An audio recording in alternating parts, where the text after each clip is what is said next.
So welcome to Sateesh Anna. Satish Anna, welcome to the call. We are really indebted for giving this valuable time to the NRIs and the Indian Americans. There are so many kids on this call too. So friends, Satish ji was born in Nellore, got his engineering from JNTU Ananthapur, and got his post-graduation and doctorate from JNTU Hyderabad. So Satish Anna is a scientific advisor to Ministry of Defense, Minister of Defense, and is now leading India's indigenous development of defense systems and technologies. So the many navigation technologies and systems have been designed and developed by Satish ji.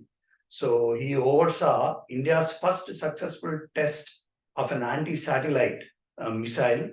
The program is called Mission Shakti. So Anna was very much on that program, and he completely designed that program. So under Satish's guidance, nearly 50 technologies for combating COVID have been developed, and about 75 products have been transferred to more than 100 industries. So about 75 products were developed under Satish Anna, and they were given to industries to do more research and develop them. So even Satish Anna's dream is to see India becoming self-reliant and self-sustaining. For that reason, he joined the team of our Prime Minister and making those changes needed that will usher the glory of nation Bharat in the millennium to come. So the first question to Satish Anna is, now space and defense go hand in hand, right? What I say is, Ah, maybe about 10-15 minutes, let me give a little overall brief, and then probably we'll have the questions. questions is a better thing. Just overall thing. Yeah, you can just go ahead and give the brief. Is that fine? Yeah, it is. Okay. So very good evening, friends who all have joined from various parts of the US in this group, and thank you very much, Mr. Shrikant and other friends who have organized this interaction. Just before getting into the interaction, I thought let me give a small brief about how things are moving, how things are shaping up in the country. If you look at in the last 75 years plus after the independence, there have been science and technologies which were getting slowly developed in the country. With the base work, what was happening and everything there, small systems development were taken up, but with the three important people in the country, whether it is Vikram Sarabhai, Dr. Homi J. Baba, or Dr. Abdul Kalam, leading that the country should get into the systems. So in the space of, in the areas of space, atomic energy, and defense, things have been taken up in a way that large systems can be built.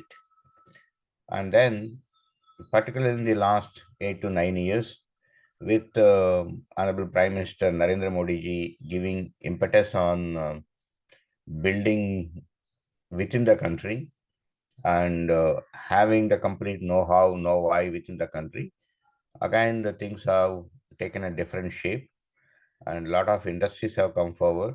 A lot of youth got energized to work within the country.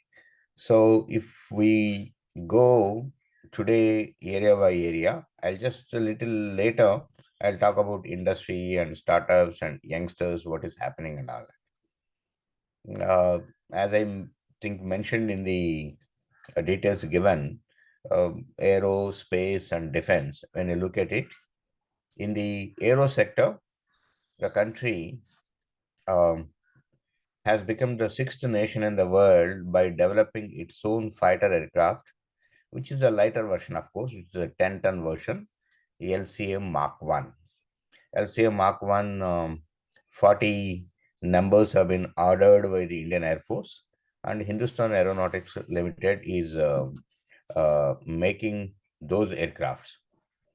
Now, after that, there are lots of improvements in that have been brought in, and a new aircraft, more like, but within the same airframe, another aircraft called LCM Mark 1A has been built with all the modern features, which actually originally were thought as LCM Mark II, has been brought into LCM Mark I and called it as Mark 1A. And that aircraft, Indian Air Force has ordered 83 numbers already, and which again HAL is gearing up to produce them in large numbers. Now, just I think 2 days back, Chief of Air Staff has said that I will be, they will be taking 100 more numbers, 100 more numbers. So that making that the total number could be 223. This is a large order, and that is supposed to be replacing MiG-21s, MiG-27, and things like that, and all that total fleet of those aircrafts. That's the thing. Now, with that coming into picture, there are so many inquiries from the world for this aircraft, saying that we like to take it, and a lot of discussions are going on with them, and negotiations are going on. Same time, country has taken up the program of a higher weight category aircraft called LCA Mark II. As I said, LCA Mark I was about 10-ton category. LCA Mark II has taken a higher version, higher weight version. That program is also in a very, say, advanced stage with the complete designs and everything have been completed, and trying to work on that. Probably should be seeing that 24 some rollout or something like that should be happening of that aircraft, LCM Mark II. So that puts you in another a class of fighter aircrafts in the world. That's an important milestone. And parallelly, the government has sanctioned a couple of years back a fifth generation fighter aircraft, meaning which is a stealth aircraft, which only US has got really having that aircraft. That aircraft called AMCA, Advanced Medium Combat Aircraft, has been approved by the government, and the design phase of that aircraft is going on very seriously. Again, the design is an advanced stage of that, and after that, the actual development or realization of the prototype phase will commence, which may take a couple of years for the aircraft to come in. So, with that coming, India becomes one of the very few countries having LCA Mark I lighter version, and then a higher class version LCA Mark II, and then also having AMCA, which is a fifth generation fighter aircraft. Uh, then we have also one more aircraft called TED-BF, twin engine deck based fighter aircraft for the Navy, which is being taken up, and that one will be a naval fighter aircraft. So that completes the complete fleet of aircrafts which India will possess, and India will become completely on its own with the most advanced fighter aircrafts coming into picture.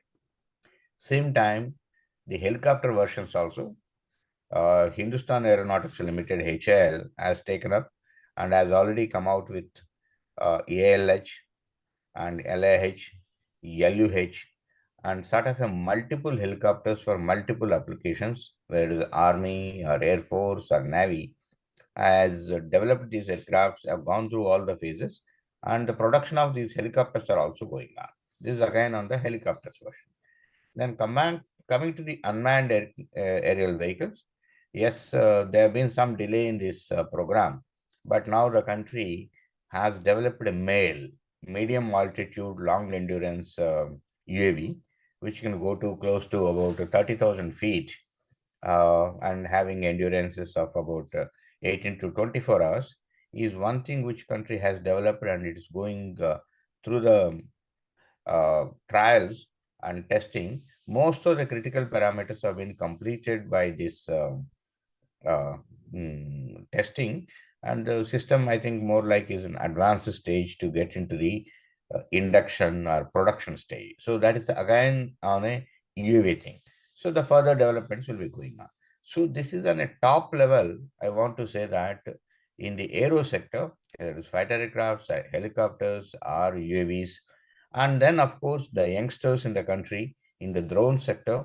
There are large number of startups which are working on that, maybe 100, teams, startups, which are actually developing these drones in a big way for multiple applications, which are the most advanced drones with various payloads and capabilities in the country. This is about aero. Little bit I'll develop on the space now and then enter into this. Space wise, most of you actually know that we started with, when Dr. Kalam was there in space as SLV, then we went to ASLV, then the PSLV became the workhorse. More than about 58 launches of PSLV have been taken up, and for multiple applications, whether it is right now, earlier Chandrayaan 1 or Mangalyaan or various launches into the low Earth orbit, or today's Chandrayaan 2 and Chandrayaan 3 also, or the recent Aditya mission. PSLV has been used, the Polar Satellite Launch Vehicle has been used in a big way and very success story.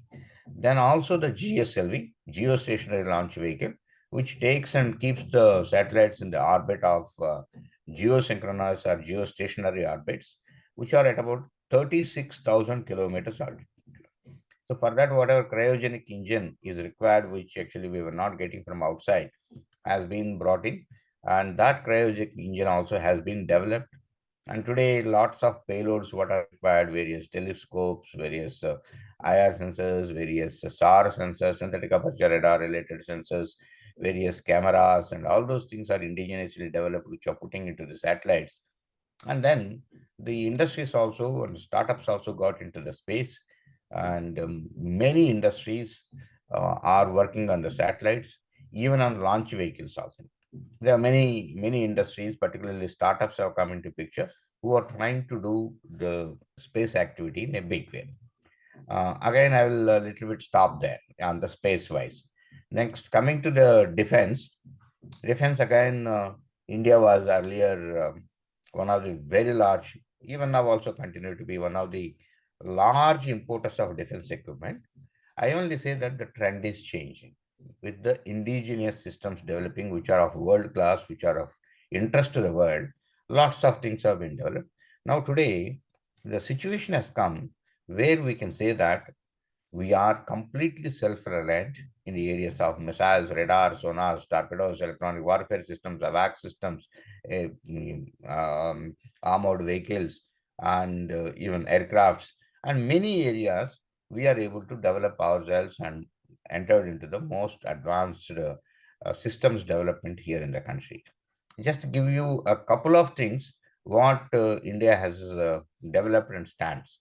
Today, any type of a missile we are able to develop in the country, and long range, short range, and whatnot, air to ground, surface to air, anti tank missiles, whatever it is, all those things we are able to develop here in the country and produce here in the country, multiple things. Similarly, radars, all types of radar, shipborne radar or airborne radar or long range radar, many types of radars which are using gallium arsenide, gallium nitride technology, some technical teams are there. All those things are also being developed here in the country. Coming to, let's say, just I'll give you an example, guns. You know that we were importing like earlier, like Bofors gun and all that. Now today, not only the country has developed its own gun, which is a 155 artillery gun called ATACS. It's the world's longest range uh, gun in the 155 artillery category. So this is another important thing what the country has developed and the country is producing, and lots of countries are showing interest into those things. So similarly, if you look at, there is some technology called uh, a propulsion technology which is required for a conventional submarine to stay underwater for a longer duration of 14 days, 15 days. It calls a technology called air independent propulsion.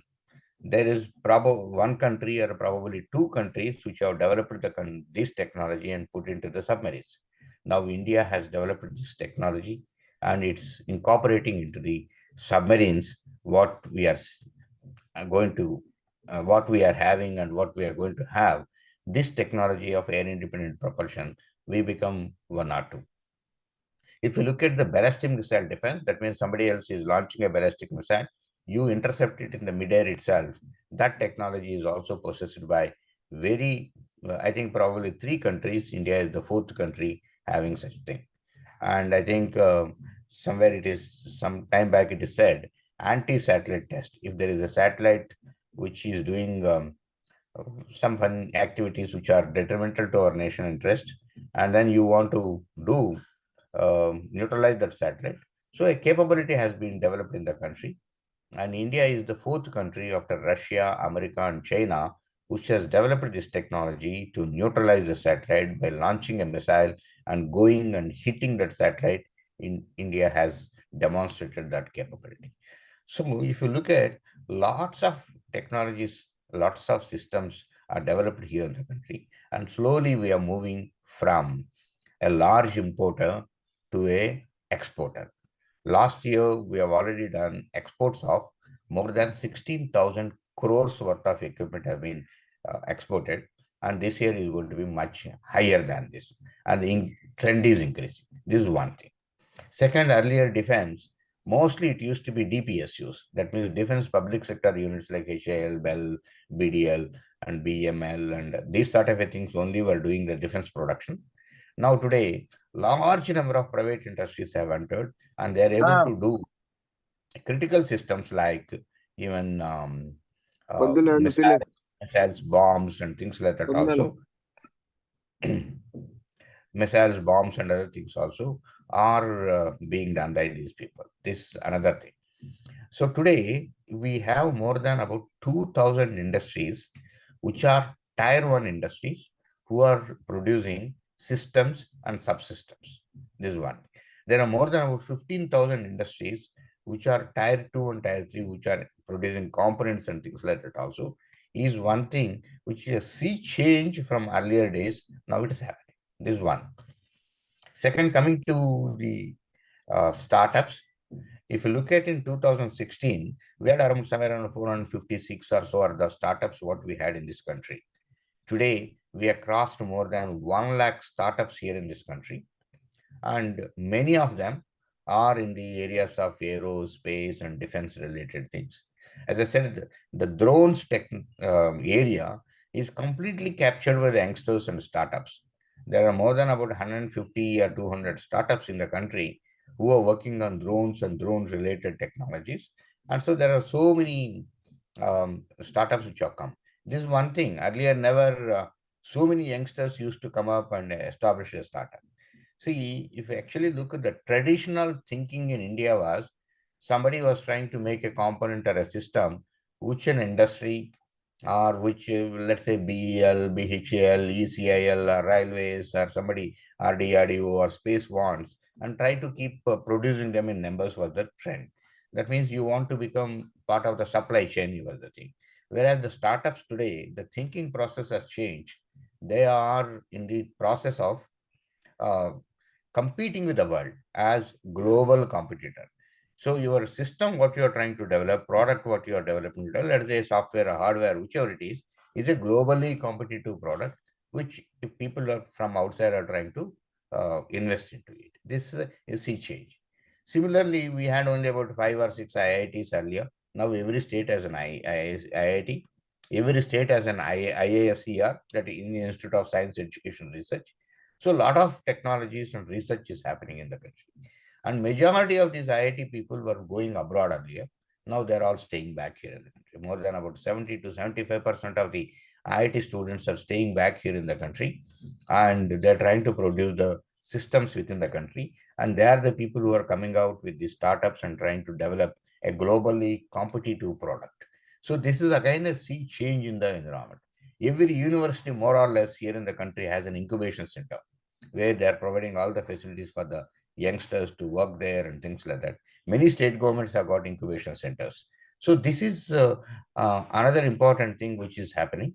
So the ecosystem has built in the country to develop the systems and technologies in the country to forge ahead as from a leading importer to a leading exporter. That's the way it is changing. And people are working on most advanced technologies like quantum technologies, lasers, and so many quantum communication, quantum computing, terahertz technologies, and all those things technologies are material technologies people are working, which actually brings in technologies that you also become a leader in these advanced technology areas also. So this is how the whole environment is shaping up. So this is what just I wanted to give an introduction of the general uh, technologies development, the status of the country, and now it is up open to you. Yeah, and I'll just go ahead with the first question. After that, probably we'll keep the forum open to all. Now, the space and defense go hand in hand, right? So I understand that you explained about a lot of defense and space integrations, but on the guided missiles, how is the defense merging the space and defense together and making the thing robust? What do you think, Anna? Is this in this world of sheer competition? Success of Chandrayaan 3 is definitely a major boost to India.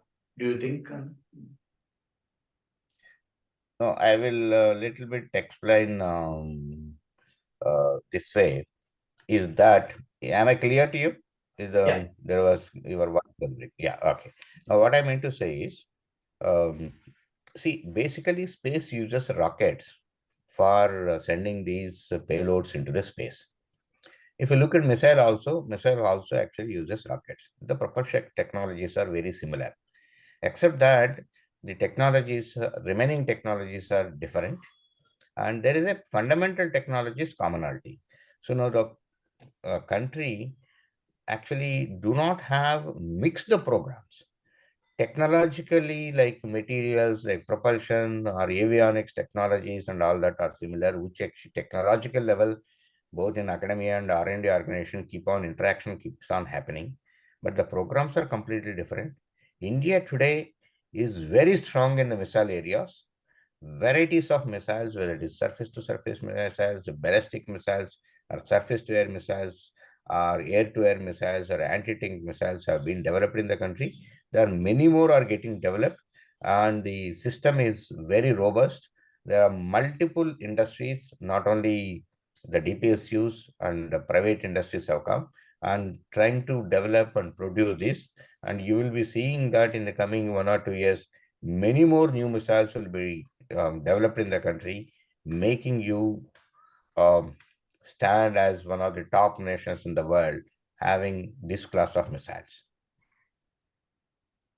yeah. I mean, with the Chandrayaan success, so are we going to become a major investment point from various nations so that we can reach out to that third spot on the economy worldwide? See, the space is actually opened up, and lots of industries have come, lots of investments from outside are coming, lots of people are using our space capabilities and trying to provide space activities through India. If you look at after opening up of the space more to the private industry, lots of industries which you must have heard like Skyroot and other things. There's so many startups which have come, and there are so many other industries also which are actually making satellites and trying to actually making satellites for others outside this country and trying to put it in space. So the space activity, the space economy is growing, and I am sure that in the coming years it will take another leap, making the space capability of the country to make the economy boom in a big way. Nidhi, if you want to read out a question from there, go ahead. Yeah. Sure, go. Um, Mohan Uncle asks, what information Pragyan is sending from Moon and real benefits to country from it? Can you repeat the question again? In the first part, I couldn't get you. What information is Pragyan sending from Moon and what are the real benefits to the country? Oh, okay. There are multiple benefits as far as this type of missions which are space related, space explorations are concerned. First thing is, one thing is knowledge. You need, as a human being, as a country, you trying to explore and see what is happening, what is that, what are there, and so many things, and knowing about and trying to find out how the moon is and what are the things and all that. This is one thing as a knowledge, and which can be utilized in multiple ways outside. Second thing is knowing what are there on the moon. What are the types of metals, what are the types of minerals, and what are the types of various materials available, and how that materials can be mined, can be used, and can be brought it here, and probably in the future how we can do that and bring them and make those things useful to the humankind. This is second.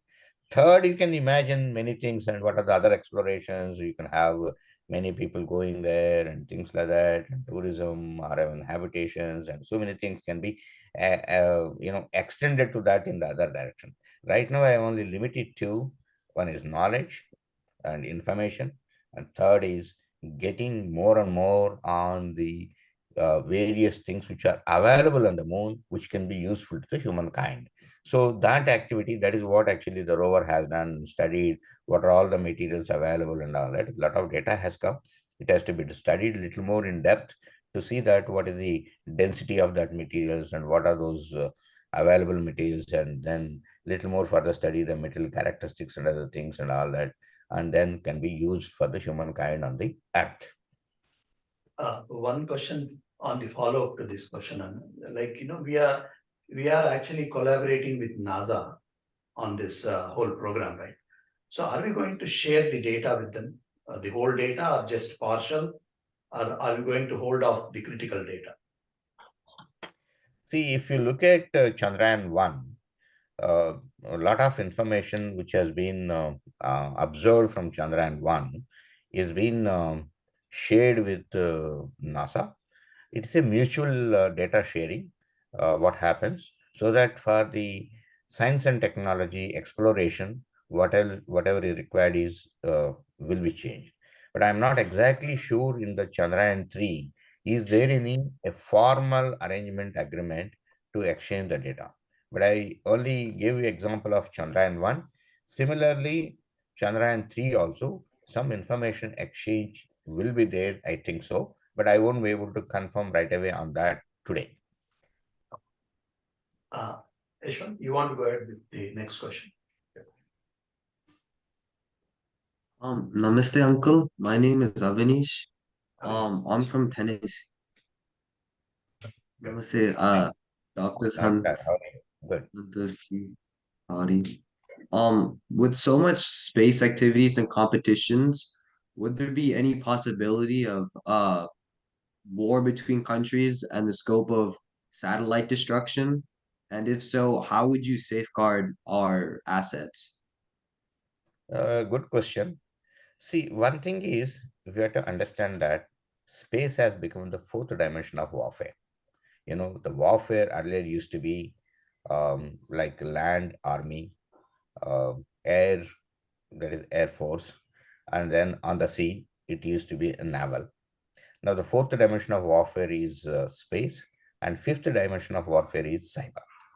So there are so many defense satellites being launched by multiple countries, and multiple countries are working on those space technologies for utilizing for the sake of war or for the defense purposes and multiple things. Multiple payloads are also being brought. So that is why there are multiple countries are also trying to have the capabilities which actually can use for destabilizing the space objects of other nations. So our country, India, has also worked on this, and the anti-satellite mission Shakti, which was done in 2009 on March 27th, which has been launched. This is again a capability what the country has shown to the world. This country possesses the capability to neutralize the satellite, which are mostly in the low Earth orbit. That technology has been demonstrated to the world that yes, we have this technology and it's a deterrent technology. So similarly, if you look at multiple nations are also working on that.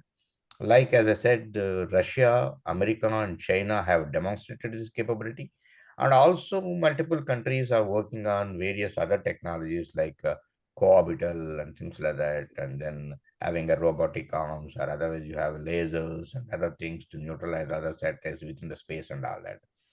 But I this is not a uh, taking the war to the space is not good. As long as it is used for surveillance and other purpose, that's okay, which many nations will be taking up and cannot stop that also. But need to see that you only have the deterrent capability, and better not to make weaponize the space. Nidhi. Can we say Bharat is 100% self-reliant in space technology? Yes, we are today, the complete propulsion is ours. The complete avionics is ours. The complete, even the satellites are built by us. The complete systems are also built by us. We are completely self-reliant. But see, what happens is when you go for a space mission, from India itself, you cannot monitor such a mission. So you need multiple stations across the globe. And so stations use it for the communication purpose and things like that, both for receiving the data and all that. Otherwise, we are completely self-reliant in these areas and have been built completely within the country, all these technologies.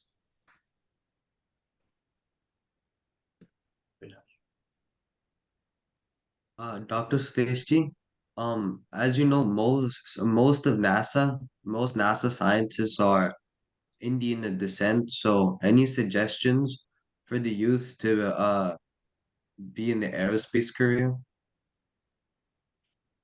See, as you know, the space activities are going in a big way. Lots of research, lots of uh, companies are coming forward and trying to get into it. So there is both for science and technology, and also as a business point of view, there is a trend which is actually highly encouraging trend. So as I said, science and technology wise, space exploration, lots of activities are being taken up and lots of research is going on. You're talking about the country itself. You're talking about Aditya mission. We are also talking about again Gaganyaan, which is man being put into space. We are also going to talk about Mangalyaan again, and probably Venus mission and many other explorations, various other payloads also within this, and trying to see the explorations within the country. Similarly, as you said, in the NASA and other agencies are also taking up. So the space exploration is a continuous activity, growing activity, and as far as the science and technology is concerned. Similarly, economy-wise, there are also utility of the space for various purposes, both for civilian and defense purposes are increasing. And so lots of companies and lots of startups have come here in the country. Many of the startups which have come in space are by the youngsters, youth who have just come out of the colleges or institutions and who have started this and doing well. Lots of investments from abroad are also coming into this and trying to get into this area. And so I very strongly say that the opportunities in the space domain are increasing enormously, and you can definitely look into that area and try to get into it. Dr. Satish, we heard you're also known as Junior Abdul Kalam. So, as you're a youth icon inspiring them, we have youth and kids here in the meeting. Can you please share your message for youth on current aerospace technologies and higher education job careers? Uh, Firstly, I only say that for the youth, whatever you mentioned, Dr. Kalam always used to say that think big. That means keep some very focused objective that which is a very at a high level, big object, give aim, and then work towards it very focusedly. Hard work you do, and with sincerity, you will be a successful person. The point here is the aim should you keep it as a very big aim, and you will reach that, or otherwise you may reach just minus, which is also big. This is one message I want to give to the youth, which actually Dr. Kalam himself has proclaimed, and then I have been appealing to the youth in that area. Coming to the aerospace, it's always a challenging area.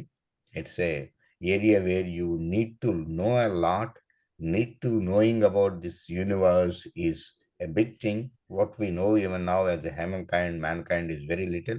We need to do a lot of things, a lot of activities. Opportunities are plenty as a research objective. Or otherwise, I was just mentioning to the other question just now that as a economy also or opportunities for getting into the business into the aerospace is also a big activity both in the aero area or also in the space activity. A lot of opportunities are there. Say today, manned systems are becoming unmanned systems. A lot of artificial intelligence is brought in, a lot of cognitive technology is brought in, and then people are also talking about airships and balloons, and then stratosphere related activities, and so many things are coming up, and so the opportunities are plenty. That's what I say. Now, one question, from Gopi, there is one question that prior to that question, I have one more. Like until now, we have invented so many things from Pragyan, like so many elements, minerals are available on moon, but hydrogen is not found yet. Is that true? So there is nothing like not found. It is, see, if we know helium and hydrogen are one of the two elements which are available on multiple things, like even if you take a sun, the most important thing there is the helium and hydrogen. And similarly, hydrogen is also on the moon. So it's only now we have to verify from the data what we get now, what are the densities and what are the purities, what are the various other elements present, and then analyze the data and get back. Only when there is hydrogen, oxygen is there, that's what they confirmed, but hydrogen is not confirmed yet. Only when there is a combination of these two, people can live on moon, right? Yeah. So, I mean, Gopi's question is, people are trying to sell plots on moon. No, that is, I think, that's what I was answering some time back also. I said that it is a little further taking away. Right now, as I said, it is a purely a knowledge sake mission, number one. Number two, observing what are all the things available, um, the minerals, materials, and all that. And then look at the possibilities of mining and getting back to the Mother Earth and see we can utilize it. So this is the path right now. And then probably people are talking about habitations there and plots and living, all those conditions. A lot of information, a lot of things to be generated and see what happens. But probably, definitely, it may be a feasibility in the coming, future. I don't say years. I say future. To Satesh ji, with the with the possibility of asteroids and their potential minerals, does India have any economic ideas for the mining of these asteroids? One thing is asteroids always have very, very, very special materials. Some of them which have hit the Mother Earth also. You have a lot of very special materials like fullerene and other things which come out of this. So they give very, very special materials. So there are a lot of activity trying to going on the Mother Earth also, which have hit the Earth and trying to get and extract those materials on the Mother Earth. And worldwide also a lot of activities going on how to extract the materials from these asteroids. But as of today, the activity has been only those which have actually hit the Mother Earth. Yeah. Yeah. Another question is, are there any restrictions to do business with DRDO or Israel by Indian-born American citizens? You are talking about business? Yes. See, as long as you come back here in the country and be part of the Make in India and Atmanirbhar Bharat, you always can do the business. This is number one. Second, you also can contribute in the research and development because DRDO, ISRO, or the research and development activities. You can come and join the organizations and work towards it. Or otherwise, you can be joining any other academic institutes also and then keep working on this. or mm, or any other way you also establish a small startup or industry you can work. This way the opportunities are existing, but the opportunities to work sitting there and then working towards this country also is a possibility. But then I say comparatively that that's the little weakened compared to the other modes of working with this country, because you will have again restrictions, what you're giving, what you're not giving, what technology you can bring into the country and all that. So because the country is not looking for any supply from there. Yes, knowledge research wise, yes, can be done, but otherwise the country is looking for make in India and Atmanirbhar Bharat. Very good. Next question. Yeah. Dr. Satesh, with India being very neutral on conflicts, worldwide conflicts, is there a real need for any development of satellite destroying capabilities? Come Yeah. again, the question. See, With as India, far as India is concerned, as I said earlier, the satellite destroying capabilities have been developed by this country, but that country has clearly declared that it is only a technology demonstration to show that the world, the country has this capability. But India doesn't look to weaponize the space. And so just a technology demonstration saying that the country has the capability, which becomes a deterrence also. That is where we have actually taken up as far as the destroying of satellites is concerned and stopped there and, and shown it to the world. Yeah. Another question is, how does Bharat compare with China across Air Force and missile technologies? Technologically, we also have most of the technologies and equally competitive technologies. Even in advanced technologies like quantum and all, also the country is also moving ahead very fast. And so I say we are not inferior to that country in any of these areas and developments which are happening now today. The country is shaping up well, the academic institutes are shaping up well, R&D organizations are coming up, and startups are also coming up in these areas, trying to be as the most advanced nation, like any other advanced nation in these technological areas, trying to develop many types of missiles, many types of aircrafts, many types of space things, which you are seeing also, which we are not inferior anywhere.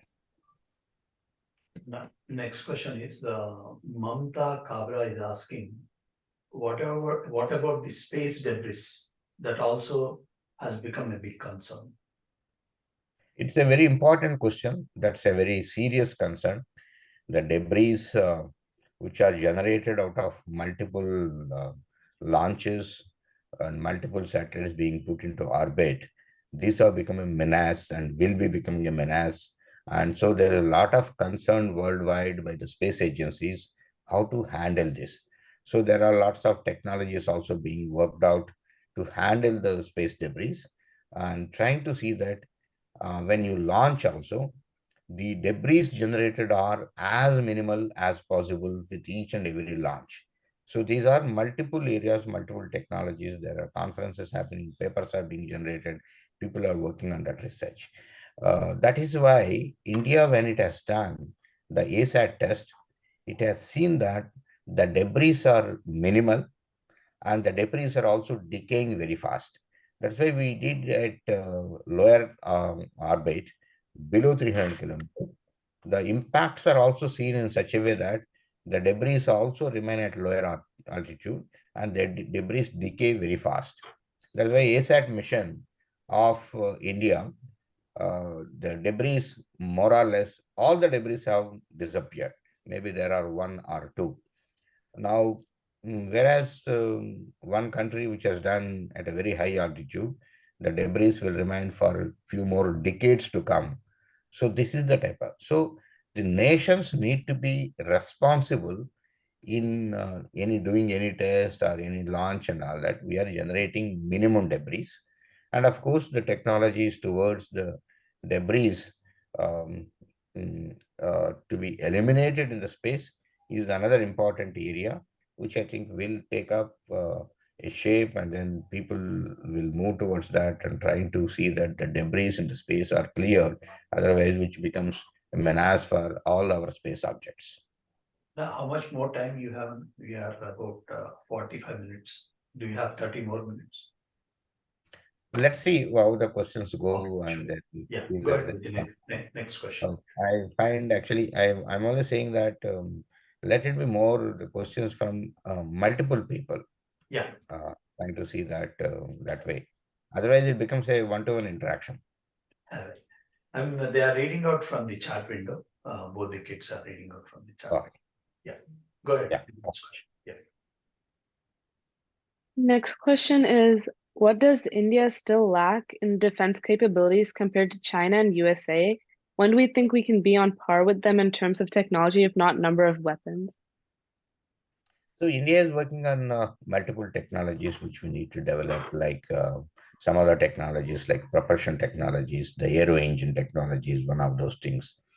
Some of the special materials which are required for these technologies are the ones where we have some gaps like sensors, detectors, and some of those devices, electronic devices. These are the areas where actually India is now today looking to build the capability in the country which other countries have. These are some of the areas. Second thing is where there is a research going on in some of the new areas, and that is where India is also pushing forward itself, not to lag behind any of the countries.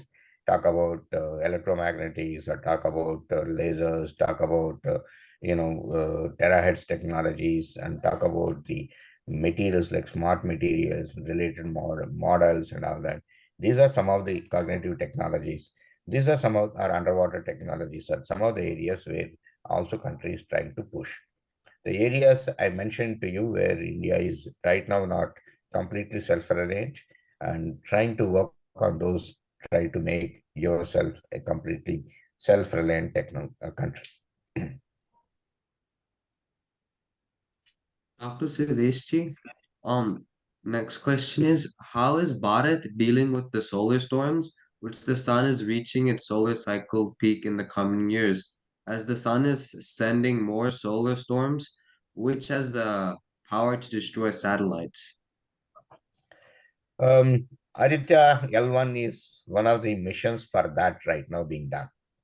And there are also institutes like TIFR, which are working on the solar storms and how to handle the solar storm and how to deal with these solar storms. There are stations established in a couple of places in the country working on that.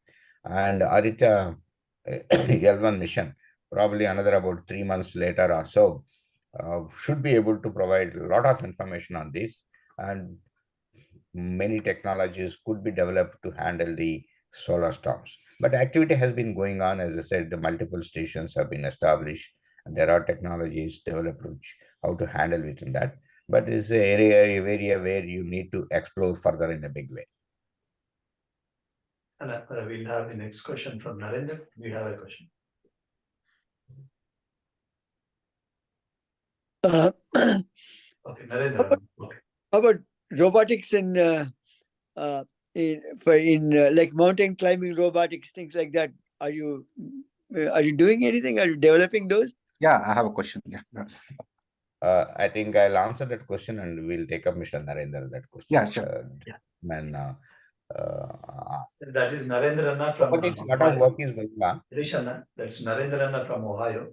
He's been here since almost 50 years. Somebody else was also asking. Both are actually written Narendra's here. That is why I'm using that word Narendra. Yeah. So answer the robotics question of the gentleman, and then I will come back to other Narendra's question. Sure. So the robotics, a lot of work is going on in the country. If are multiple applications in the defense also, even in the space also. See, like the rover is a robot and things like that, and so many things. In fact, I'll tell you the very small application what we have done is when we established the COVID hospital, and to go to the COVID patients, it was extremely difficult for the people to wear complete PPE and go and all that. There been a small robot which is developed very quickly. You give the bed number and then put all your items, and it goes and delivers and comes back to the bed also. So from there onwards, there are so many unmanned ground aerial vehicles and underwater vehicles and surface vehicles and surface of water. So many things are being developed. Similarly, there are bipeds and quadrupeds which are being developed for applications in the mountain areas and that sort of areas where you need to carry a lot of luggage and things like that also. Work is going on in that. Uh, I only, without getting into too many details on that, I only say that a lot of work is going on in that, right from academic institutes to startups to the research organizations, with a lot of AI and cognitive technologies being built into that. Thank you. Mr. Narendra, other Narendra's question. I am asking to unmute. Yeah. Yeah, namaste, Sateesh Anna. So, yeah. So, it's like non-technical kind of thing. So, as you know, you are a government officer, and government officer is a part of government. And మీకు సమాజంలో ఒక సామాజిక బాధ్యత ఉంటుంది ఒక జాబ్తో పాటు. So if I come, నేను MSc physics చదువుకుంటాను. If I come to you and say, sir నాకు వేగం అంటే తెలుసు, త్వరణం అంటే తెలుసు, నాకు వెలాసిటీ అంటే తెలుగు మీడియంలో చదువుతున్నారు అందరూ. నేను వచ్చి చెప్తే మీరు ఏమంటారు? అరే వేగం గురించి నాకు ఎందుకు నాయన, ఉద్యోగంలో మొత్తం యాక్సిలరేషన్ వాడతారు లేకపోతే వెలాసిటీ వాడతారు, నువ్వు వచ్చి వేగం అంటే ఆనకేం అర్థమవుతుంది అని అంటారు. సో మీరు ఒక్కరోజన్నా ప్రైమ్ మినిస్టర్తోని, అంటే మీకు ప్రైమ్ మినిస్టర్ దగ్గర కాబట్టి, సో మీరు ఒక్కరోజన్నా అరే సార్ ఇంకా ఇంకా తెలుగు ఇప్పుడు తెలంగాణలో అయితే మేము చూస్తున్నాము, ఇప్పటికీ ప్రభుత్వ పాఠశాలలో తెలుగే 10th వరకు వాడు తెలుగు చదివిన తర్వాత వాడిని మళ్ళీ వచ్చి అదే వేగాన్ని మళ్ళీ ఇంకా నేర్చుకోమని చెప్తే ఎక్కడ బాగుపడదు? అంటే ఇంకా స్టిల్ ఇప్పుడు ఇంగ్లీష్లో ఉంటేనే తిండి పెడుతుంది ఉద్యోగం. ఈవెన్ మీకైనా సరే, మీరైనా ఇంగ్లీష్లో మాట్లాడితేనే వింటారు ఇంటర్నేషనల్ స్టేజ్లో. సో మీకేమన్నా అవకాశం వచ్చింది అట్లా మాట్లాడడానికి, ఆర్ మీరేమన్నా ఫ్యూచర్లో ఒకటి మాట్లాడడానికి అవకాశం ఉంటుందా? వద్దు సార్ ఇంగ్లీష్ మీడియం ప్రవేశపెడతాము. నరేంద్ర మంచి క్వశ్చన్ అడిగారు. దీనికి తెలుగులోనే సమాధానం చెప్తాను. ఈ విషయం మీద చాలా చర్చలు జరిగాయి ప్రభుత్వంలో, ముఖ్యంగా కేంద్ర ప్రభుత్వంలో. బోధన మాతృభాషలో బోధన అనేటువంటి విషయం మీద చాలా చర్చ జరిగి, మాతృభాషలో బోధన చేసేదాని గురించి ఇంప్లిమెంటేషన్ మెకానిజమ్స్ కూడా ఆల్రెడీ వర్కౌట్ చేయడం జరిగింది. కొన్ని ఇన్స్టిట్యూట్స్లో ఆల్రెడీ మాతృభాషలో, ఈవెన్ ఇన్ ఐఐటీస్లో కూడా చెప్పేదానికోసం దాని మీద మెకానిజమ్స్ వర్కౌట్ అయ్యి కపుల్ ఆఫ్ ప్లేసెస్ కొంత స్టార్ట్ అయినట్టు కూడా ఉన్నాయి. కాబట్టి ఈ మాతృభాషలో విద్యా బోధన అనేటువంటిది ఒక మంచి షేప్ తీసుకుంటుంది. ఇంకొకటి మీకు చెప్పాల్సింది ఏంటంటే, అంటే తెలుగులో మాట్లాడలేం కానీ ఇప్పుడు ఢిల్లీలో కూర్చున్నప్పుడు మా సమావేశాలు ఎక్కువ భాగం హిందీలోనే జరుగుతాయి. మీటింగ్స్ మొత్తం జరిగేటువంటి హై లెవెల్ మీటింగ్స్ అన్నీ కూడా హిందీలోనే జరుగుతుంటాయి ఇప్పుడు అట్లా. సో మంచి ఇన్స్టిట్యూట్స్లో కూడా పర్టికులర్లీ మన కొత్త ఎడ్యుకేషన్ పాలసీ వచ్చిన తర్వాత విద్యా బోధన మాతృభాషలో చేయాలి అనేటువంటిది చాలా ముఖ్యమైనటువంటి అంశంగా పరిగణించి ఆ రకమైనటువంటి దిశలో రకరకాల చర్యలు తీసుకోబడుతున్నాయి ఆల్రెడీ. అంటే మీరు ఇంకొద్ది రోజుల్లో దాన్ని రిజల్ట్ చూస్తారు. అట్లనే మీరు చెప్పినట్టుగా నేను తెలుగు మీడియంలో చదువుకున్నాను, మా గ్రామంలో చదువుకున్నాను 10th క్లాస్ వరకు. వేగము లేకపోతే ఇంకొకటి అనేటువంటిది ఇలానే ఈ భాషలో చదువుకొని తర్వాత సరే ఇంగ్లీష్లో. అయితే ఒక విషయం ఏంటంటే, మనం మాతృభాషలో నేర్చుకోవటం వల్ల కొంచెం త్వరగా నేర్చుకోవచ్చు, క్విక్గా నేర్చుకోవచ్చు ఇవన్నీ ఉంటాయి. అట్ ది సేమ్ టైం ప్రపంచంతో డీల్ చేసేదానికి కావాల్సినటువంటి అనువాద భాషలో కూడా కొంత మాట్లాడగలిగేటువంటి విషయం, లేకుంటే టెక్నికల్గా పుట్టేటువంటి విషయం మనకు ఉండటం వల్ల అడ్వాంటేజెస్ ఉంటాయి. ఇది కూడా ముఖ్యం. సో మీరు రైట్ క్వశ్చన్ రైజ్ చేశారు. ఇది జరుగుతుంది. అంటే మీరు చూస్తారు కొద్ది రోజుల్లో. Right, thank you. Now we have Mohan who wants to ask a question. Hello, can you hear me? Mohan bhai, video turn on. Yeah, please go ahead, Mr. Mohan. Okay, sorry, like I'm outside, but it's in the dark. Yeah, just like one question is like in 1969, US sent like 2 astronauts to moon. Is that really believable? In 1969, which is 55 years back, is it a conspiracy theory or is it really believable? What is your opinion on that? If that is real, then why again, like later in this 55 years, they could not do anything or like they did not get any advantage of that, right? Like, so what is the real purpose if they sent like 1969, 55 years back and they did not take any advantage of it? Just like for the sake of, okay, they reach moon first in the total world, like that's the only, just for the namesake. See, as per the official information which is available, that they have landed on the moon is what is the officially confirmed information which is available. This is number one. But the other part of the question, why they are not taken up with any important missions and things like that and all that, I won't be able to answer for them why they are not taken up and things like that and all that is very difficult. But at the same time, we can see that there are lots of very advanced space explorations are being taken up by NASA and doing lots of things, like even this example, if you look at the observing the sun and sun related particles and storms and waves, what are coming and all those things. These sort of a lot of advanced technologies, missions have been taken up by them. Coming to very specific to the moon, I won't be able to answer because probably one thing is they wanted to explore the other various other aspects and of the space and space explorations and all that. And uh, coming to the other area, I already answered in saying that all the official informations confirm that is a test which is done where the man has landed on the mm, moon. But otherwise, space explorations, a lot of activities are being taken by them. Okay, official information confirmed means is it by just NASA only, right? Not anything else. Yeah, Who will confirm that officially they landed? it's very difficult. No, actually, others, those ages, who else will be able to monitor? It is very difficult to monitor all those data, no, at that far off. Uh, to have the information, to have the videos or things like that, it is only the country which is doing has to provide it. Yeah, we have any other questions? Yeah, you can unmute yourself now.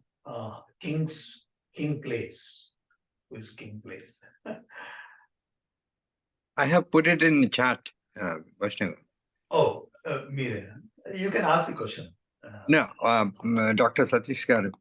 Yeah, go ahead. I have one question. You see, the entire fight towards becoming, I mean, having kind of supremacy in this entire world, one planet. If the nuclear arsenal strategically it is placed in the space, then don't we feel that it's a high risk proposition? I mean, the thought process can be, any leader can take it up, right? See, having nuclear weapons in anywhere itself is a dangerous thing. One thing. So particularly, and if you take it to the space, and there are unexpected accidents, or anyway, accident is unexpected only, and sort of a thing happens. Also, the damage can be further. So actually, nuclear weapons itself is very, very, people have to deal with that extreme care, and they're all actually, world considers them as deterrents only, as deterrents, not for anything else. So I wish that the world maintains the restraint and ensures the peace living of the people. That's all I can say. My question is more philosophically, in the sense like, when the world is moving towards establishing, peace and no fights and things like that, in that context, if there is another leader who, or a country, right, they try to take this decision, would there be a consciousness until when all of you people are talking to other world leaders, would you have any kind of restriction? No, we cannot have that decision. Any ఉంటుందా అసలు ఏమన్నా? Or మొత్తం is it world open field? discussions are more on seeing that how space is not getting weaponized.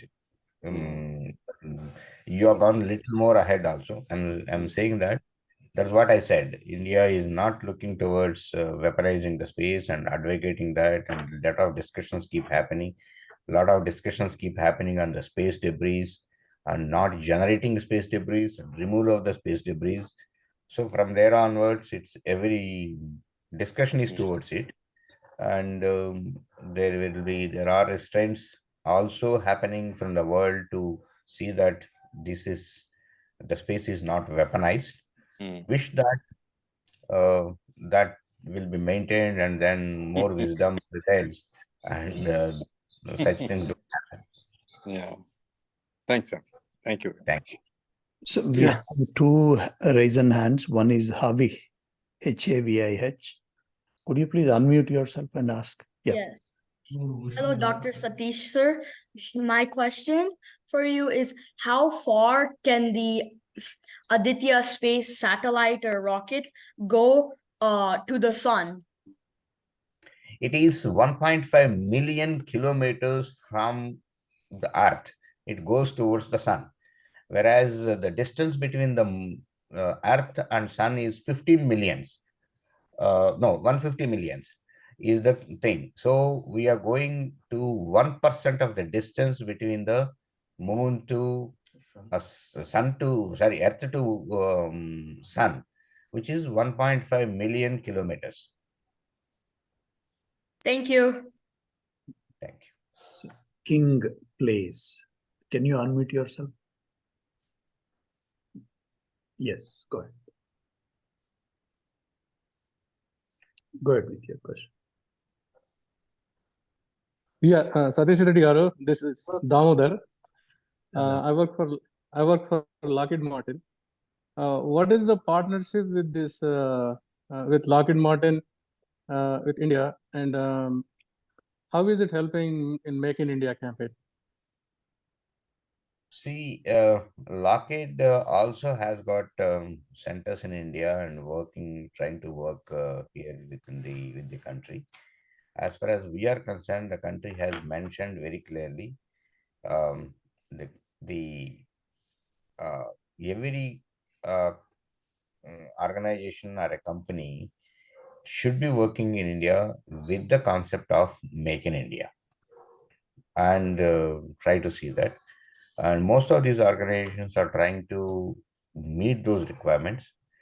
They are trying to establish their own, and many of them have established R&D centers within the country. And also they have identified many industries in the country, and they're trying to see that they get the supply chain and produce in the country. And many of them are trying to produce out of India and trying to market it elsewhere. So towards this, many of the companies, including Lockheed, are working in this direction because the country is very clear in its policies. Gopi, next question. Okay. Dayanand. Thank you, Sateesh Reddy garu. Thanks, Thank you. Srikanth. Thank you. Dayanand sir నమస్తే.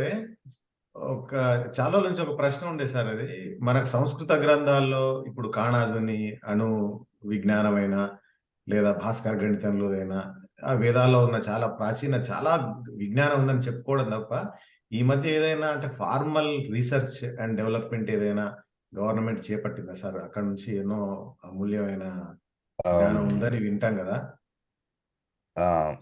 Multiple institutes లో దీనికి సంబంధించినటువంటి research in I say focused research on very areas is going on. మీకు చిన్న example చెప్తాను. there are 1 or 2 institutes within Andhra Pradesh who look into these Vedas and look for the material technology. So they have come out with a nano aluminum particles, nano zinc particles, and related things also from those technologies, which actually government from various departments is funding. So government is funding various studies and research activities in these areas also, wherever people have come out who are able to understand. First, somebody has to understand what is there inside and then apply to it. And so whoever is having interest and also knowledge in that and trying to see that, lot of things are happening. That's why మీకు చిన్న విషయం చెప్తాను. IIT హైదరాబాద్లో ఒక subject introduce చేసి called heritage sciences. So what actually has been there in India old times. So there is a spurt in the activity towards the direction. So multiple isolated, multiple spots in the country where the research is going on have come up, and that is being encouraged. So ఇప్పుడు ఈ research ముందుకు తీసుకెళ్లాలంటే సంస్కృతం తప్పనిసరి కదా sir. ఏదైనా సంస్కృతాన్ని కూడా encourage చేసే పని ఏమైనా జరుగుతుందా మీకు తెలిసి? యాక్చువల్లీ సంస్కృతానికి సంబంధించినటువంటి చాలా విద్యాపీఠ్స్ వచ్చాయి కంట్రీలో. మీకు తెలిసి ఉంటుంది, మీరు తిరుపతిలో కూడా సాంస్క్రిట్ విద్యాపీఠ్ ఉంది. అట్లనే ఇంకొక టిటిడి వాళ్ళది ఇంకొకటి కూడా ఉంది, 2 ఉన్నాయి. వాళ్ళతో యాక్చువల్లీ నేను వెళ్ళి కొంత డిస్కషన్స్ అవి ఇవి చేయటం కూడా ఇదివరకు చేశాము. సో ఇట్లా అట్లనే గురుకులాల్లో విద్యాపీఠలో చాలా వాటిల్లో అట్లనే కొన్ని ఇన్స్టిట్యూట్లు, even Delhi there is an important university which is completely on the Sanskrit. ఇట్లా చాలా ప్లేసెస్లో సాంస్క్రిట్ బోధన, సాంస్క్రిట్ నేర్చుకోవటం మీద చాలా ఎంకరేజ్ యాక్టివిటీస్ నడుస్తుంది. అంటే మెయిన్ స్ట్రీమ్ సైన్స్ లో సార్, అంటే ఐఐటీలో కానీ అక్కడ వీటిలో ఫర్ ఎగ్జాంపుల్ ఈ పైథాగరస్ థియరం, నాట్ పైథాగరస్ కనుక్కున్నది ఏం కాదు, అది అంతకు ముందు నుంచే మనకు శ్లోకాలు భాస్కర్ గణితంలో చూసినా ఉంది, ఫిబొనాకీ సిరీస్ ఉన్నాయి. అయితే వీటిని మెయిన్ స్ట్రీమ్ యూనివర్సిటీలోకి తీసుకురావాలంటే యూనివర్సిటీలో ఉన్న సైన్స్ స్టూడెంట్స్ షుడ్ అండర్స్టాండ్ సంస్కృతం కదా. అంటే ఇవేమైనా రిలీజియస్ ఇన్స్టిట్యూషన్స్ లాంటి ముద్ర పడింది తప్ప వాటిని సైన్స్ లోకి అనుసంధానం చేయలేదు కదా. అలాంటి ప్రయత్నం ఏదైనా అంతగా ఇప్పుడు ఆ ఇన్స్టిట్యూట్స్ మీద రిలీజియస్ ముద్ర ఉంది అని నేను అనుకోవట్లేదు. ఈ మధ్యకాలంలో చూసినప్పుడు బాగానే చాలా మార్పు వచ్చింది. అయితే మెయిన్ స్ట్రీమ్ సైన్స్ వీటిల్లో ఇప్పుడు నేను చెప్పినట్టు రకరకాల, ఇదానికి ఏదో వేరే క్వశ్చన్ ఐ థింక్ నరేందర్ అడిగిన క్వశ్చన్లో చెప్పాను, వేరే భాషల్లో కూడా బోధన చేసేదానికోసం చాలా ప్రయత్నాలు జరుగుతున్నాయి అని, గవర్నమెంట్ దాని మీద చాలా కీన్ ఇంట్రెస్ట్ చూపిస్తుందని. దాంట్లో కూడా ఈ సాంస్క్రిట్లో బోధన, సాంస్క్రిట్లో చదువుకోవటం గురించి వచ్చినప్పుడు ఖచ్చితంగా దాని గురించి మోడర్న్ సైన్స్ కూడా ఈ సాంస్క్రిట్ చదివడానికి ఖచ్చితంగా అవకాశాలు ఉంటాయి, and government is supporting it. But today ఏమంటానంటే, సాంస్క్రిట్ ఎవరైతే నేర్చుకుని వాళ్ళు చదువుకున్నారో వాళ్ళు కొంచెం డీప్గా మన వేదాలు చదివి వాటిలో టెక్నాలజీ ఏముంది అనేది అర్థం చేసుకున్నానికి ఇట్స్ ఎ మిక్స్ ఆఫ్ ఒక మోడర్న్ సైన్స్ ఏదైతే ఉందో ఈ science student plus a man who can also understand that and who understand both little bit are the type of a team which has to look into these things and come out. So అట్లాంటి వాళ్ళు ఇప్పుడు నేను చెప్పినటువంటి institute వాళ్ళు ఇక్కడ ఆంధ్రప్రదేశ్లో ఉన్నాయన్నాను, వాళ్ళు Sanskrit వచ్చు, వేదాలు చదవగలరు. అట్లనే ఈరోజు మోడర్న్ ఫిజిక్స్లో నానో పార్టికల్స్ అంటే ఏంటి, వాటి పార్టికల్ సైజ్ ఎలా ఉంటుంది, షేప్ ఎలా ఉంటుంది, లేకుంటే వీటి క్వాలిటీ ఏంటి, వీటి స్పెసిఫికేషన్స్ ఏంటి, ఇవి అర్థం చేసుకోగలిగి పనిచేసేటువంటి టీమ్స్ కావాలి. వర్కౌట్ అవుతున్నాయి. రెగ్యులర్ అకాడమిక్ ఇన్స్టిట్యూట్స్లో ఇవి ఈ స్టడీస్ ఇన్ సాంస్క్రిట్ చదివి వేదాలు చదువుకున్నాయి ప్రాబ్లీ ఇప్పుడే మొదలైంది. నేను చెప్పినట్టు హెరిటేజ్ సైన్సెస్ అని అవి ఇంకొంచెం ఈ డైరెక్షన్ మొదలైంది. I only can say that I think it will take a shape in the coming years. Thank you sir. Avinash. Satish గారు, నేను రామచంద్ర అండి. 25 years క్రితం నేను బెంగళూరులో ఉండేవాడిని. One of my roommate is working in the HAL in the Bangalore. What he is saying that one, the 30 years క్రితం మీరు LCA light combat aircrafts designs చేస్తున్నారు. ఏమైందంటే మా ఫ్రెండ్ చెప్తా ఉండేవాడు, they are buying the light combat aircraft from the different countries and they will dismantle it and they will do some of the R&Ds and they will leave it. What is happening is that guy told with lack of the technology, the lack of the people, most of the in the government organization or reserved candidates are there. They're coming there, they're just enjoying with the LCS, and all the missions are failing. My roommate is working still in the LCA Bangalore, almost like 25 years. I don't know, how this government organizations reservation system working in India is still there. Okay See, firstly, నేను ఈ క్వశ్చన్కి నా బిగినింగ్లోనే answer చెప్పాను. We are moving pretty well and pretty fast in the aero technologies. Today, if you look at LCA, leaving aside the engine, all technologies of ours and software, algorithms, everything is developed here in the country.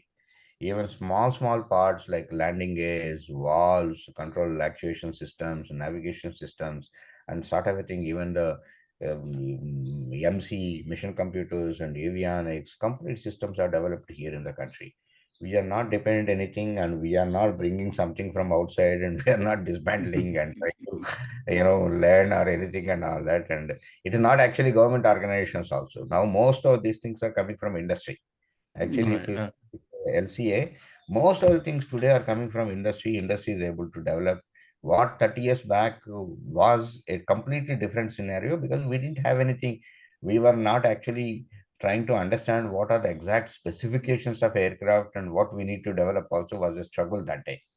Whereas today the condition is absolutely completely different. Actually, we are talking about 50th generation fighter aircraft, which only US has got. We are able to do the complete stealth design and everything and all that.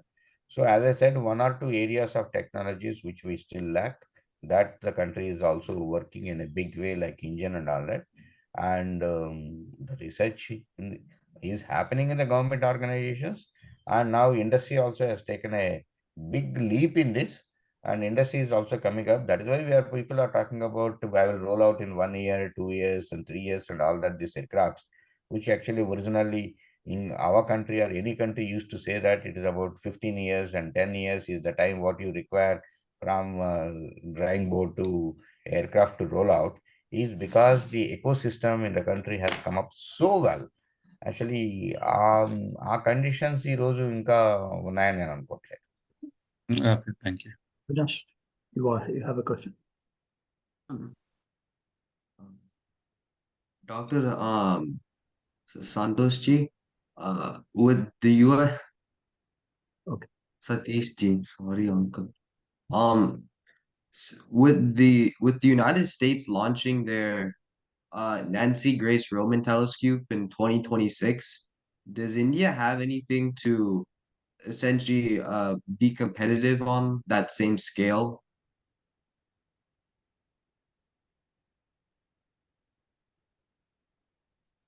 Unmute చేసుకోవాలి. You have to unmute yourself. I'm not aware of any program of that. I'm not very sure about that question. Sure. The Nancy Grace Roman.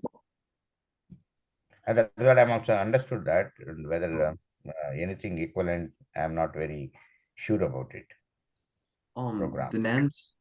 The Nancy Grace Roman telescope is a telescope concerned with dark matter and trying to find exoplanets with two stars. No, I understand. That's what I'm saying. I'm not very sure whether ISRO has taken up any such telephone activity or not, because I'm outside the ISRO, except general things and top level things, very specific things I wouldn't be knowing also. I'm not very sure they're working or not. I can find out also. And that, like, let's see, one of the telescopes what has been put in REGL1 is a very special telescope. When there is a very bright object is there, normally what happens is the other objects get masks, whereas this one can stop that and try to see the normal other objects is one thing what is being put in this REGL1. Similarly, some activity must be going on. I'm not aware of it. And Mamta Kabra is having another question. Mamta ji? Yeah. Hi, Dr. Sateesh. The session is really great. Okay, so my question is on that with the scientific achievements, the space achievements that we have done, there's even that we have achieved a low cost productivity, that the cost of production of all our space projects are very low. So do you feel, or do you get pressurized by your competitors that on what are the things that, you know, make our cost of production very low compared to the other countries? So we are nearly 1/10 of their production cost. So how do you know do you get that pressure from their, you know, sharing those details and sharing the data and everything? No, we don't get any pressure from anyone for getting into sharing into these details. One thing is they're all well aware. One thing is the cost of production in India is less. Firstly, one thing is the manpower. Manpower things are very less, and so automatically, if you have about 100 systems, 100 subsystems which go into it, each subsystem cost is also low for multiple reasons. And so naturally, the cost of the system in India will be less. One being the manpower. There are other things also, the availability, what raw material which is available within the country is also, the cost of that is also low. So the cost of those things, what you take it from outside only, the cost will be higher.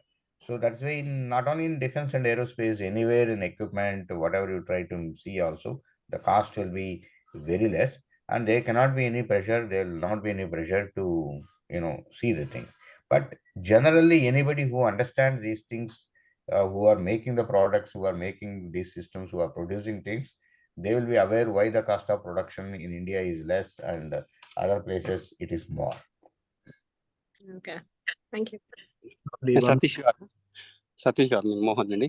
ఇప్పుడు మీరు అన్నారు ఇది 9-10 years నుంచి మనకు ఇది space కానీ defence కానీ అంత రీసెర్చ్ ప్రోగ్రెస్ చాలా ఫాస్ట్గా 9-10 years నుంచి జరుగుతుంది అంటే ఇది మోడీ గవర్నమెంట్ మీకు ఎంకరేజ్మెంట్ ఇస్తున్నది, బడ్జెట్ ఇస్తుంది, అంతా ఇస్తుందని అనుకుంటున్నాను. గవర్నమెంట్ చేంజ్ అయింది అనుకోండి, సో ఇదంతా ఏమైనా పాజ్లోకి జస్ట్ లైక్ హోల్డ్లోకి వెళ్ళిపోయి స్లో అయిపోతుంది, అట్లా ఛాన్సెస్ ఏమైనా ఉన్నాయా? లేకుంటే you will have like independence budget, okay once it is like all in progress, like it will continue? Normally ఎక్కడ తగ్గిపోవటం అనేటువంటి ఉండదు. ఎంతవరకు ఏంటంటే ఇప్పుడు మోడీ గవర్నమెంట్ గారు వచ్చిన తర్వాత ఏదైతే జరుగుతున్నటువంటి యాక్టివిటీ ఏదైతే ఉందో దాన్ని ఆయన ఒక నెక్స్ట్ లెవెల్కి తీసుకుని పోయేటువంటి ఫిలిప్ ఏదైతే కావాలో అది ఇచ్చారు. అంటే ఇండస్ట్రీస్ని ఎంకరేజ్ చేయటం, స్టార్టప్స్ ఎంకరేజ్ చేయటం, మేక్ ఇన్ ఇండియా కాన్సెప్ట్ తీసుకురావటం, లేకుంటే self Reliance Atmanirbhar Bharat scheme తీసుకురావటం, లేకుంటే మేక్ ఫర్ ద వరల్డ్ అని ఎక్స్పోర్ట్ చేయటం, ఇవన్నీ మల్టిపుల్ స్కీమ్స్ తీసుకుని రావటం జరుగుతుంది. సో జనరల్గా ఒక కంట్రీకి ఒక లాంగ్ పాత్ అనేది ఉంటుంది ఈ విషయాల్లో, అది ఆ పాత్ని ఫాలో అవుతుంటారు. కాబట్టి కొంత బాగా ఇంత ఇన్స్పిరేషనల్ లీడర్షిప్ వచ్చినప్పుడు వాళ్ళు they try to take it to one more level, వాళ్ళ కొత్త ఐడియాస్తో. అలా జరిగి లాస్ట్ 9 years నుంచి లాట్ ఆఫ్ డెవలప్మెంట్ జరగడం జరిగింది. ఇన్ జనరల్ దీన్ని ఎక్కడ తగ్గించటము, లేకుంటే స్లో చేయటము, లేకుంటే ఆపటం అనేటువంటి ఇన్ జనరల్ జరగవు. అంటే నెక్స్ట్ ఏదైనా వేరే పిఎం వస్తే విజన్ లేదనుకోండి ఆయనకి, కంట్రీ మీద, స్పేస్ మీద, డిఫెన్స్ మీద. హైపోథెటికల్ క్వశ్చన్స్ లాస్ట్ క్వశ్చన్ చేస్తారు అనేది మనం దాన్ని ఆన్సర్ చేయడం కష్టం. అన్న లాస్ట్ క్వశ్చన్ ఇదేంటంటే, ఇంతకుముందు India always considers the whole world as one family, వసుదైవ కుటుంబకం అని అంటాం కదా. Correct. That is what G20 we have mentioned also. That is what is our honorable Prime Minister Modi ji put forth, and then the entire world has appreciated that. Sure. So boosting our defense and space programs, we are boosting the programs kada. So would it actually help India or push India into rat race? See, first of all, unless you are strong, you are not respected. Number one, unless you are strong, you are not respected. So you need to be strong. That strong is to push peace. Also, you need to be strong. India, for centuries, it has been a peace-loving country. We have been promoting peace, and India has not invaded anyone and things like that. So whenever we do anything also, we always have been saying that the applications are for deterrence.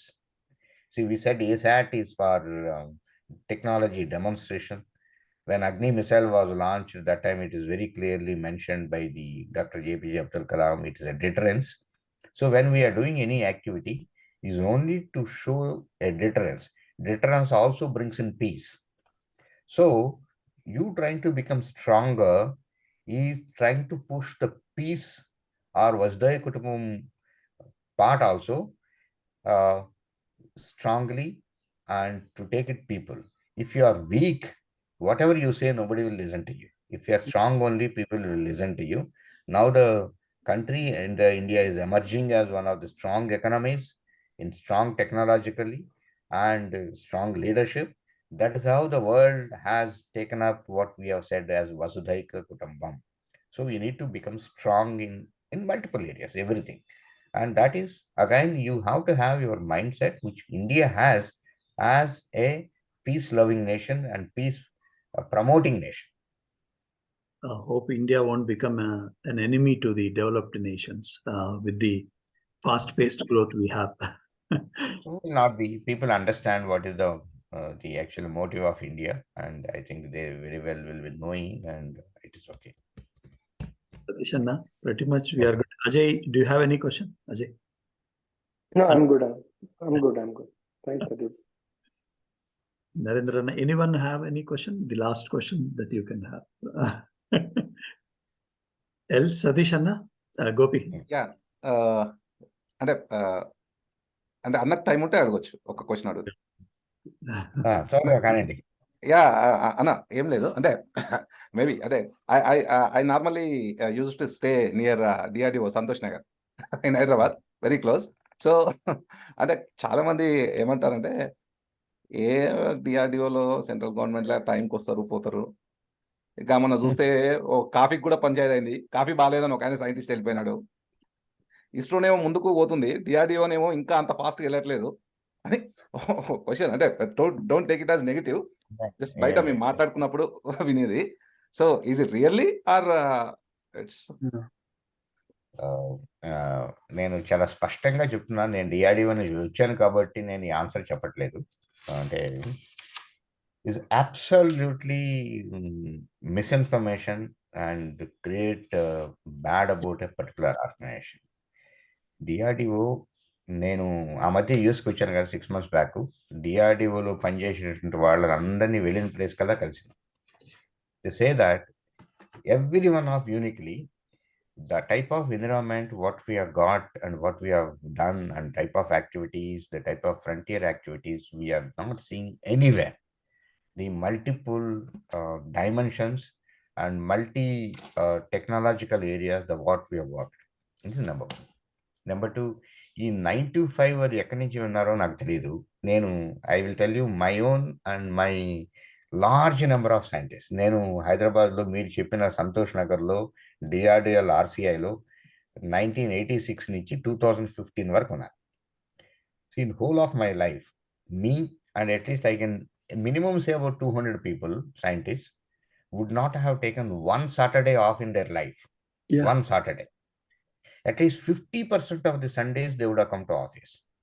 Number two, if you look at it, me and my scientific people who are there, if they have worked for 20 years, I can say that at least out of 1/3 of the days of that would have left office after night 11 o'clock in the night. If I can say 1/5 or 1/6 of their time, they would have left office after night 1 p.m. or 2 p.m. in that. See, మీకు ఒకటే ఒక example చెప్తున్నాను. నరేంద్ర మోడీ గారు ASAT machine చేయమని చెప్పి September 23rd, 2016లో 2 yearsలో చేయమని చెప్పారు. ప్రపంచం మొత్తం ఎక్కడ కూడా మీరు చూస్తే అట్లాంటి కాంప్లెక్స్ మిషన్ ఒక మిసైల్ డిజైన్ చేసి ఒక శాటిలైట్ని పెట్టుకొని ఆ శాటిలైట్ని కిల్ చేసేటువంటి activity impossible. Any country would have taken 5, 6, 7 years minimum. This country, this DRDO has developed it in no time of 2 years and then demonstrated it. మా రివ్యూస్ ఎప్పుడు జరిగాయితే తెలుసా, నైట్ 1:30కి ఎవ్రీడే రివ్యూస్ అయ్యాది ASAT మిషన్ మీద. So this is the type of work. విషయం ఏంటంటే ISRO all activities are very open.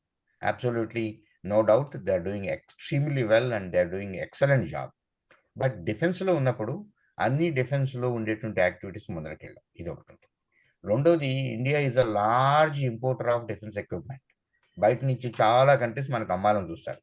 ఈ కంట్రీలో సొంతంగా డెవలప్ చేస్తే వీళ్ళందరికీ చాలా ఇబ్బంది. కాబట్టి వాళ్ళందరూ ఇట్లాంటి మిస్ఇన్ఫర్మేషన్ ఈ ఆర్గనైజేషన్ మీద చేసి, ఈ ఆర్గనైజేషన్లో ఇన్స్పిరేషన్ లేకుండా ఉండేదానికి చూస్తారు. దానివల్ల ఏమవుతుందంటే మనం డెవలప్ చేయకుండా ఎప్పుడు బయట నుంచి కొనేదానికి ఉండేటుంటాం. DRDO is the pride of the country. DRDO is one of the best R&D organizations in the world.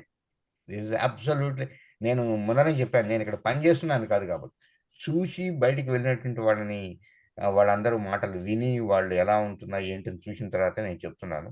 ఇంతకంటే ఎక్కువ చెప్పాల్సిన అవసరం లేదు. ఎందుకంటే DRDO డిఫెన్స్ డొమైన్ ఏమవుతుందంటే, right from cloth what an armed soldier has to wear, right boot what he has to wear, what food he has to eat, దగ్గర నుంచి missiles, radars, sonars, space, under water, ఇవన్నీ ఒక hundreds of technologies చేయాల్సి వస్తుంటుంది. ఇవన్నీ చేస్తూ చాలా activities నడుస్తుంటాయి. మధ్యలో కొంచెం వెస్టెడ్ ఇంట్రెస్ట్ ఇలా లూజ్గా మాట్లాడే వాళ్ళు కూడా ఉంటారు. సారీ అన్న, సారీ, బట్ ఉన్నది అదే కాదు, మంచి క్వశ్చన్ అడిగారు, అందరికీ తెలియాలి కూడా కాబట్టి ఆనందపడ్డా. అందరికీ తెలియాలి కదా, మీరు మంచి క్వశ్చన్ ఒకటి మంచిగా అడిగి, I have seen you having a so positive intention. మధ్యలో నేను చెప్పినప్పుడు you are clapping also. So you have a very positive intention. It's a good question. That ఇలాంటిది ఏమన్నా చాలా మంది మైండ్ లో ఉంటే వాళ్ళందరికీ కూడా ఇదే ఆన్సర్ అవుతుంది. Sateesh Anna, thank you so much, Anna. That was really a nice call, and we are very glad that you joined us, immediately agreeing to it. I mean, the knowledge you shared is really awesome, Anna. This actually helps all the kids who were asking the questions, and the interactions were really good. Gopi, if you want to have a last word, go ahead. Gopi. No, we enjoyed the conversation actually. Thanks, Sateesh Anna. I think, we should continue these sessions further. I think, we'll have some plans Yes. so that everyone can interact whenever you get a chance. We'll have a monthly session or something, one session. I thought I'm expecting, some kind of, everyone participation, students, and they will get benefit from your experience. And we are proud of you, sir. You always inspire us. మీరు మాకు స్ఫూర్తి ఎన్నో విషయాలు పిల్లలకి చెప్పడానికైనా. Yeah, Sateesh Anna. Thank you all. Thank you so much, Anna. Yeah, Srikanth, for taking the initiative, and thank you all the people, Gopi, Ajay, Rangarao, and many other people who have taken interest into it. I also enjoyed. Normally, it's good that many things are clarified and many information is given to all the people. You are all, wherever even though you are all living in US, your heart is lying in this country. We can see from every sentence what you speak. So you all are there to see that India is growing fast, and India grows, India becomes a leading nation. And I'm sure that all our dreams will be true in the coming years, the way the things are happening. And have confidence and try to contribute whatever you can contribute from there. And I'm always there. And as Gopi said, we can have groups meetings once in a while, about an hour or so we can spend like this, and spreading the information, spreading the positivity, and giving the information what really is happening in this country. Absolutely. Thank you very much for giving me this opportunity, and wonderful questions, and all with positive intent. I'm extremely happy. And yes, we can do more programs like this, and we can fix up time, and then periodically we can do this. So Jai Hind, Namaskar, happy Vinayak Chaturthi for you all tomorrow. Wish you for you tomorrow. Thank you. Thank you, Anna. Thank you so much. Thank you.